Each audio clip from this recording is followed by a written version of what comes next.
Hello, and welcome everyone. This is the Shine Beyond Cancer Show. This show is designed for anyone who's been diagnosed, currently going through treatment, or is now cancer-free. We know you did not choose to be on this team. We didn't either, but we kicked cancer's ass, and we are here to provide you inspiration, hope, and the tools you desire to manage the confusion and anxiety. We deliver you a remarkably detailed game plan for you to achieve clarity, strength, and purpose, no matter where you are on this journey.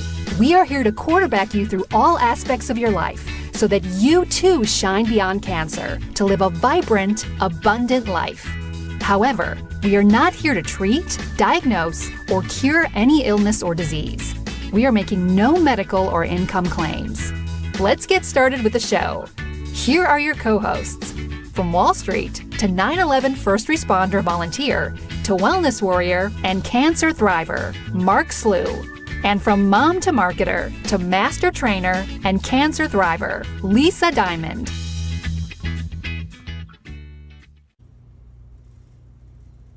Hello everybody and welcome to Shine Beyond Cancer. We are up to remarkably number 16 in our episodes. I'm Mark Slew. Hi everybody, I'm Lisa Diamond. Thanks for joining us today. We have an amazing guest with us today, Angelina Assanti.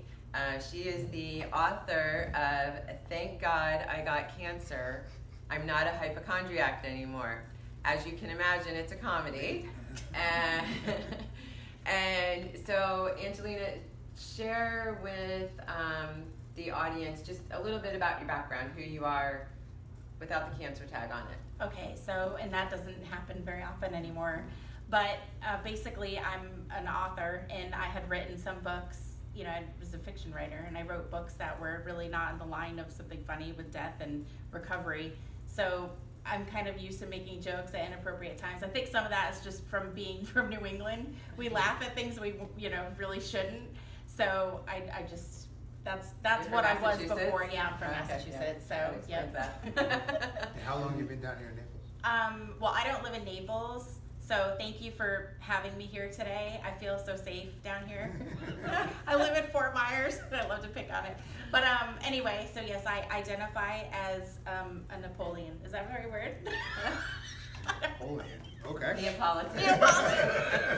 I am short now. So either way. That was the French guy. Yeah, that's French. He's French, right? Okay.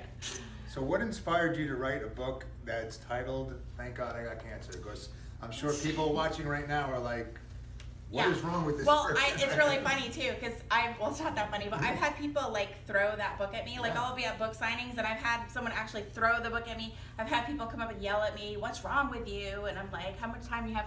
So I don't know. I've always been a hypochondriac, so it kind of felt natural. Like, so basically, I'll just tell you real quick. My cat Samson was not feeling well. Like he was drinking tons and tons of water, and I was like, that's weird. I kept filling his bowl up, and I was like, wow, 3 or 4 times in a day. That's not normal. Something's going on. So I figured diabetes, something, Right. So I take him to the doctor, and the doctor's like, yeah, he's got cancer. So I said, oh my gosh, that's, you don't expect, it's just a weird thing. I guess it's now, and you all will relate, once you hear cancer and once you've been on the other side of it, like now you hear it all the time. Oh yeah. Like exactly. It's just like one of those things where, like even watching football, like I'm like, why do they have 1,000 ads for cancer now? Like even watching football, like I notice it, and even like driving in traffic, everyone's got a sticker, But as far as that goes, he died, unfortunately. A couple months later, I was getting really thirsty. And I was like, that's really weird. So I'm like, am I diabetic? And I said to my husband, I said, I wonder if I have cancer. And he's like, you're a hypochondriac. He's like, yeah, I'm sure you're fine. Sure enough, I go to the doctor, and the doctor is, it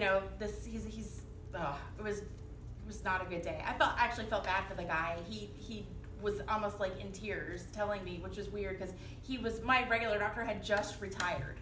So it was the first time I had seen this guy, and for some reason I brought out his tears. He goes, I hate to be telling you, but you have cancer. And I was like, I wanted to give him a hug. I'm like, this guy needs a hug. He's really upset. So I was like, okay, well, I'm a hypochondriac, so I've like literally been training for that news all my life. So I'm like, okay, like there was no emotion from me at all because Really?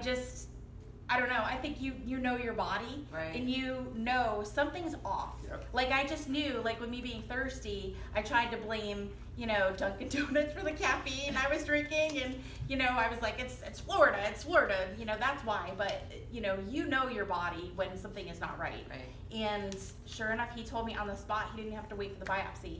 So what was your diagnosis? What were you diagnosed I had with? cervical cancer. Okay. So my cat had fibrosarcoma, which is grown in his fibrous tissue. It's very common here because coincidentally, that's where a lot of the injections go when they're kittens. We're seeing a lot of that with dogs now too. Okay. And then, am I gonna have to like be in witness protection for saying that? Okay. No. And then the other thing, I had adenosarcoma. So we both had sarcomas. So the weird thing about that is that everyone that has read this book that has had a sarcoma has said, hey, I was thirsty too. My doctor said that's not a legitimate symptom, and he kind of brushed it off saying, well, that's not legit, which I've heard that before anyway. But I think there's something to that feeling. In your book, we talk about this all the time, like how people were told they got cancer. So in your book, there's a line that I've heard before about how you were told you had cancer, because it's very familiar to this show, how you were told that you got cancer. What did the doctor actually say to you? I'm sorry you have cancer. Yeah, mine was, I'm sorry, my dear, I don't have good news for you. And I was Well- like, are you sure you're in the right room? I did. It's shocking, Yeah. right? Yeah. It is shocking. And so, what did you do after that? I kind of compartmentalized it, and because I've been a hypochondriac all my life, I dealt with it actually pretty well. I turned the radio on and I was like, well, it finally got me. So it's a weird, it's not a normal reaction, but I'm not one that gives people normal reactions to stuff. So when I got home, my husband was like, no, I don't believe that. I don't think that's true. And my mom and dad are like, no, wait for the biopsy to come back. I said, I'm telling you, he said he's been a doctor for 40 years. He said, I'm looking at cancer. He looked at it in front of me, and it just was disbelief, where I was like already like, okay, now what? That's kind of, let's figure out how far this thing is and what's going to happen to me. Right, and then, so what was your treatment plan? So they originally thought that surgery was going to be enough. So I had surgery, and then when I went back for my month, of course they dye your lymph nodes, so they remove lymph nodes and then they dye them in the process.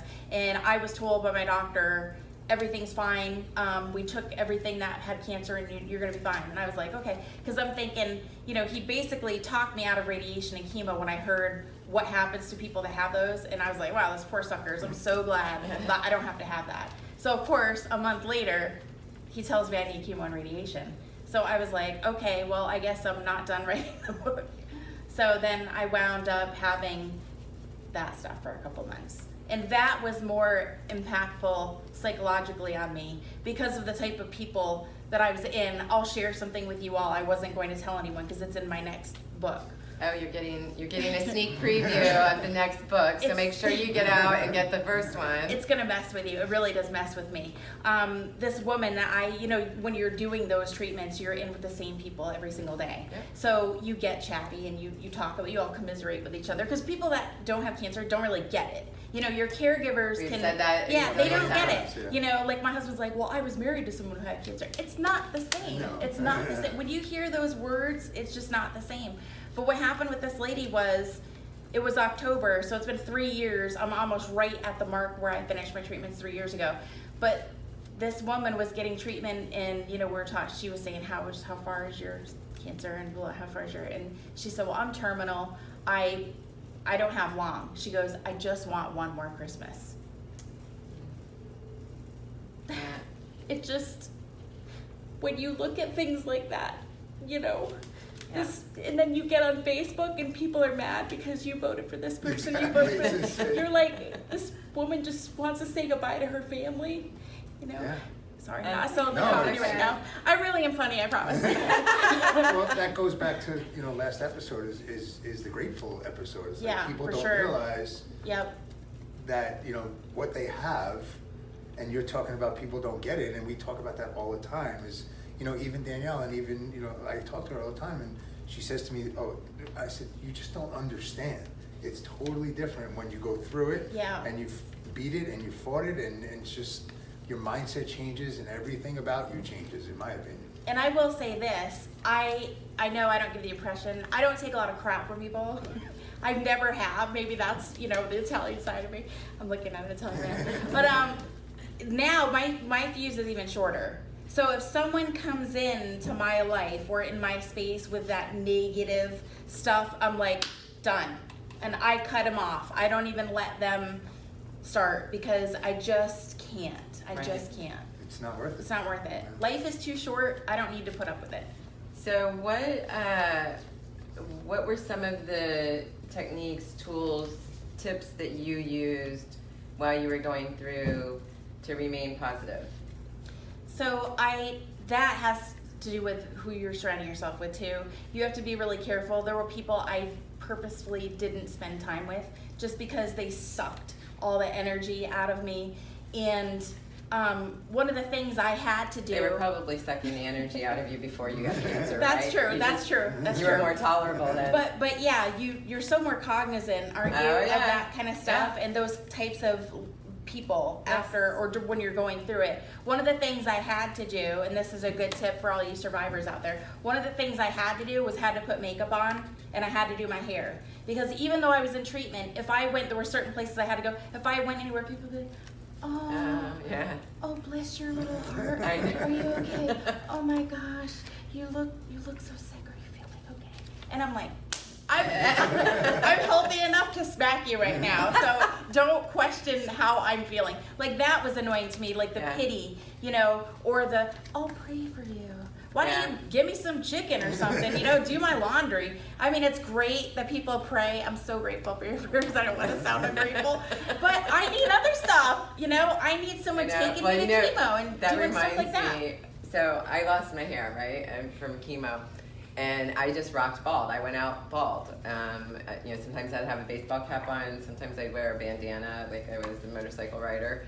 And but I was in Publix one day, and I think it was right around Thanksgiving. And this woman came up to me, and it is amazing how many people come up to you when you're going through it, and they are like I wouldn't say anything to anybody. I don't know, but and she said, "Can I have your address?" And I'm like, why? It's kind of weird. Yeah. She goes, my daughter just passed away from breast cancer, and we have a foundation, and we send out these gift boxes. So, I mean, total stranger. The woman was there visiting for Thanksgiving, didn't live here, gave her my address, figured, what the heck, I live in a gated community. She wasn't getting in anyway. She wasn't on the list, so I got a box. Oh, that's nice. I got a box, and it had really nice stuff in it, and it was like so thoughtful. Good for her. But you do get some random acts of Isn't it kindness so from funny how strangers. cancer changes? Because I know Yeah. you all have gotten involved with things you wouldn't have. I've gotten involved with things I Absolutely. wouldn't have. And you're saying I would have done it again. I would too. Yeah. Because of the types of letters I get from people and the emails and the texts and it is strange because on Earth we don't really realize, because not a lot of people tell you impacted me so much. You did this for me and changed my life, and we don't hear that a lot. Right. So it's nice. I mean, it's a horrible way for us to interconnect, but it's it's a beautiful thing too. Tell us more about the book. Is it out in the public? I mean, I'm sure.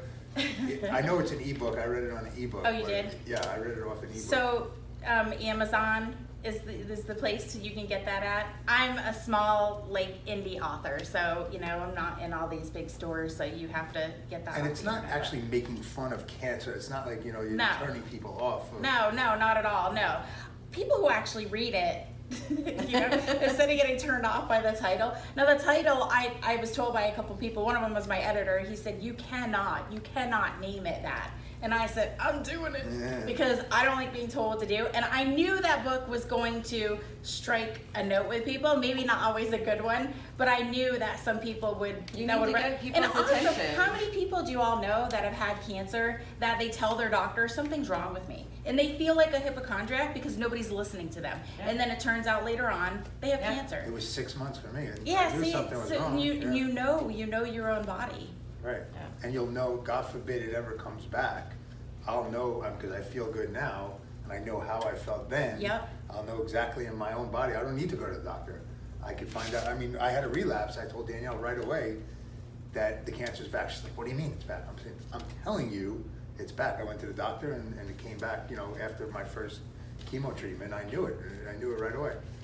So this is not a funny thing, but I'm sitting Why there. not? She said while she's laughing. I was sitting there at lunch with my friend last week, and all of the barometric pressure's changing because Yes. of this horrible hurricane that's coming in. And my friend is like, "Oh my gosh, I have a headache. It must be the barometric pressure." And I'm like, "Oh, I have a headache. It must be a tumor." Like that is where my mind goes because I always still a think. hypochondriac. Absolutely, I thought I was cured, and I'm not. So tell people what's in the book so that they So- don't get turned off by the Don't title. get turned off.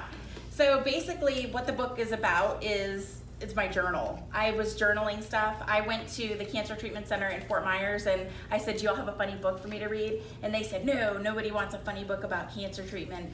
And I just felt like there was a market there because people need to make jokes. And when you go through treatment, your doctor hands you all these, I don't even know what they're called.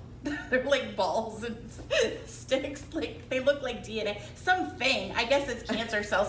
I don't even know what it is. It's a book of that in numbers and letters. I don't know what any of that stuff means. So give me something I can relate to. I mean, laughter treatment gets the endorphins Absolutely. going. Yeah, like laughter yoga is a big thing now. They actually do it up there for I don't cancer know if you ever patients. saw the show Impractical Jokers on TV. Yes, I did. I watched it non-stop Yes. when I was going through cancer. I did too. I didn't watch that show, but in chemo, even in chemo, I talk about it in the book. Like people were getting annoyed because they just wanted to sit there and take their medicine, but not me. I was watching like funny stuff, and movies, I yeah. was laughing and annoying everyone like I usually do Absolutely. anyway. Yeah, I walked in my Lululemon workout clothes because I'm a trainer, right?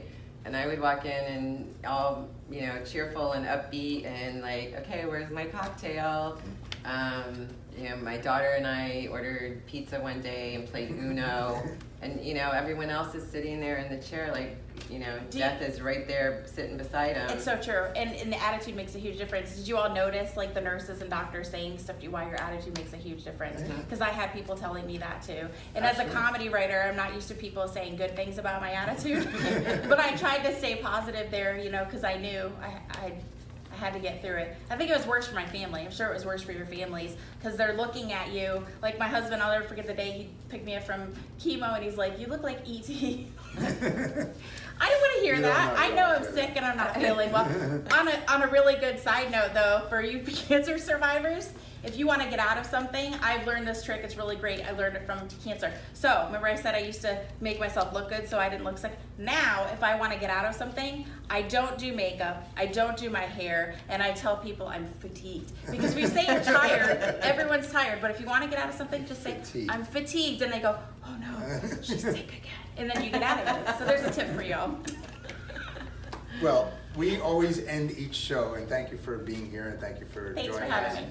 We end each show with a positive tip and a good An tip, action. an action tip, An action an tip. action tip. So Or something that you feel, something that worked for you that you feel like our audience could put into action besides buying the book, because we definitely. and acting fatigued, we have something else. I would say just be very careful who you're with.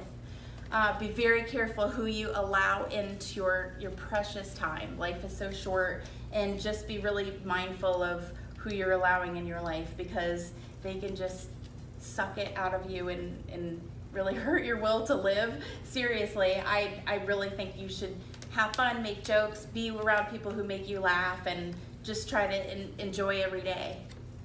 Awesome. That's great. Thank you. Thank you so much for being here. Yes, Thanks. and When appreciate the it. next book is written, please let us know. Okay, I will. And Thank we you. would love to have you come back on the show. Maybe for a little stand-up comedy. We'll do a little comedy. We'll do little stories. Oh, poop stories. There's a poop story. I thought you were gonna bring up the poop story. You decided not to bring up the That's poop We couldn't get it out. Good one. My DJ would love that one. DJ's gonna love that one. That was a layup. That was like a volleyball. Oh my That was God. like a volleyball pitch right there, right? All right, so we always end the show with a little signature goodbye. I think you maybe watched the end of the last one if you want to join in. We're on episode number 16. Yes. I'm not even sure what episode is next after all. No, we have no idea. We do know, but We know it's we're- 17. But after that poop joke, we can't Threw me concentrate. off. But until the next episode, everybody, Keep shining. Thank you for watching and listening to the Shine Beyond Cancer Show, the #1 cancer survival guide show for people wanting to kick cancer's ass and take their life to the next level. Be sure to visit our Facebook group, Shine Beyond Cancer, or head over to shinebeyondcancer.com to join the conversation, access the show notes, and discover our fantastic bonus content. Until next time, keep shining.